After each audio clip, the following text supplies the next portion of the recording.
drawn out my painting, and a template for this is available on my Patreon membership, along with longer tutorials with lots more tips and techniques and colour mixing. And you can click on the link in the top right hand corner and it will give you more details.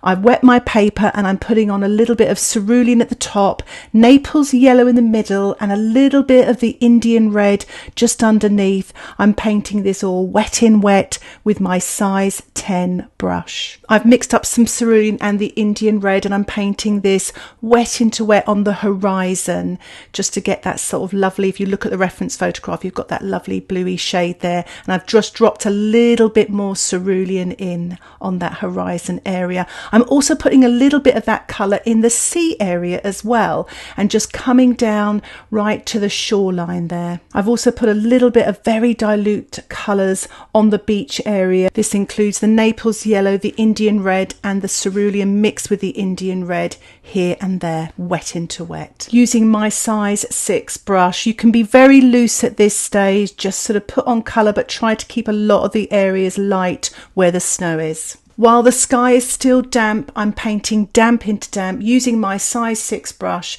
using a mixture of the Ultramarine with a tiny touch of the Indian red, just to paint those lovely clouds high up in the sky.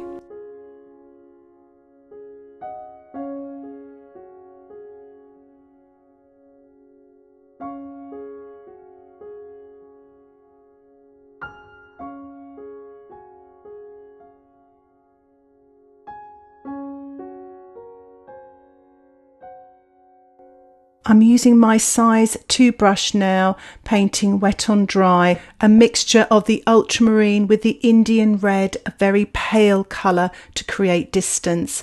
I put a little bit of framing tape along the horizon there just to keep a straight edge. Make sure your sky is absolutely dry when you do this. And I'm using a mixture of the ultramarine and the Indian red and painting wet on dry just to get some little textured marks here as well. I'm using a dry brush technique just to get a little bit of the light on the water. I've added a little bit more ultramarine and Indian red, so it's slightly darker colour as I'm coming into the shore using my size 6 brush, just really sort of trying to be inventive with the colours.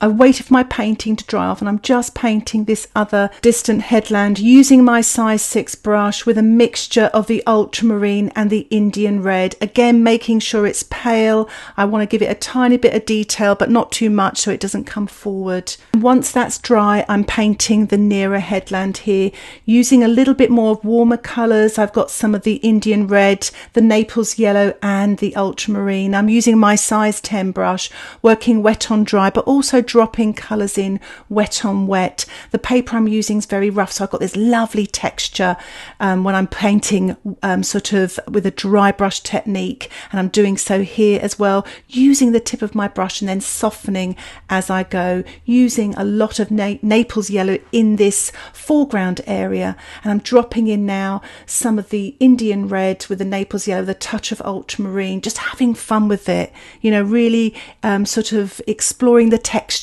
and the colour mixing using just these 3 colours.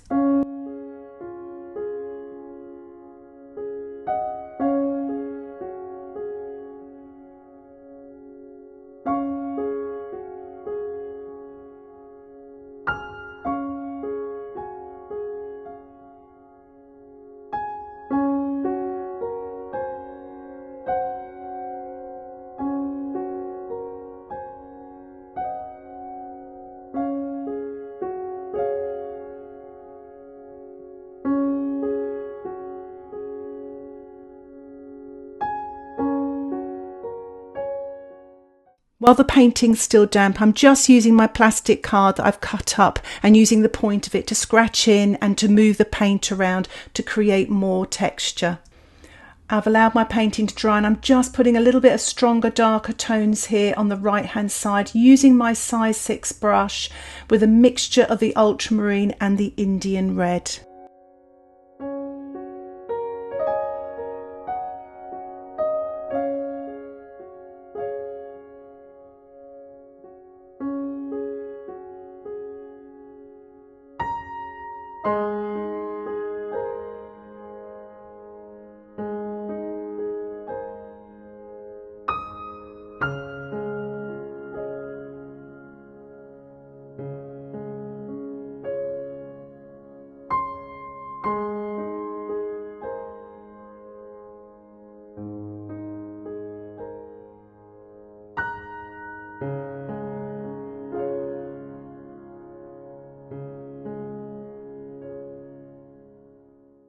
I'm just painting in the detail in the foreground here, the grasses and the twiggy bits, using a mixture of the Indian red, the yellow ochre and a touch of the ultramarine, using my size 2 brush. If you're not comfortable about using a brush, using these long sort of spindly sort of twigs and stems, why not use a twig? I've sharpened this little twig here. It's from the garden and I'm dipping it into a puddle of paint, ultramarine with a touch of the yellow ochre and a touch of the Indian red, and I'm just painting with it, but I feel like I'm drawing, so it makes it so much easier.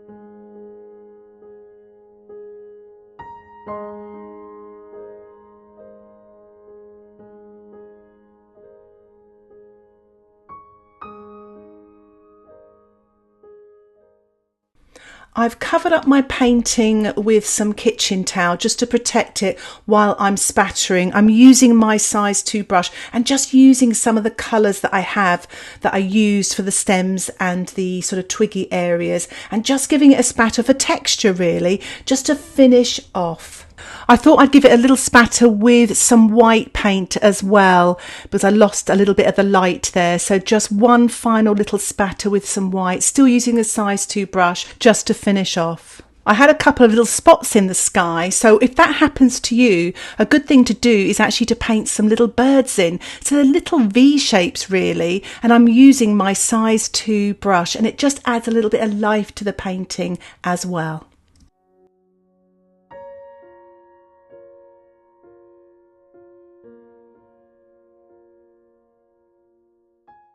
I'm just removing the framing tape to reveal a lovely white border. Thank you so much for watching this tutorial. I really hope you've enjoyed it. For those of you who want to learn more about watercolour painting, why not check out my Patreon membership? Details about that can be found on the screen. Thank you so much for watching. Happy painting. Bye for now.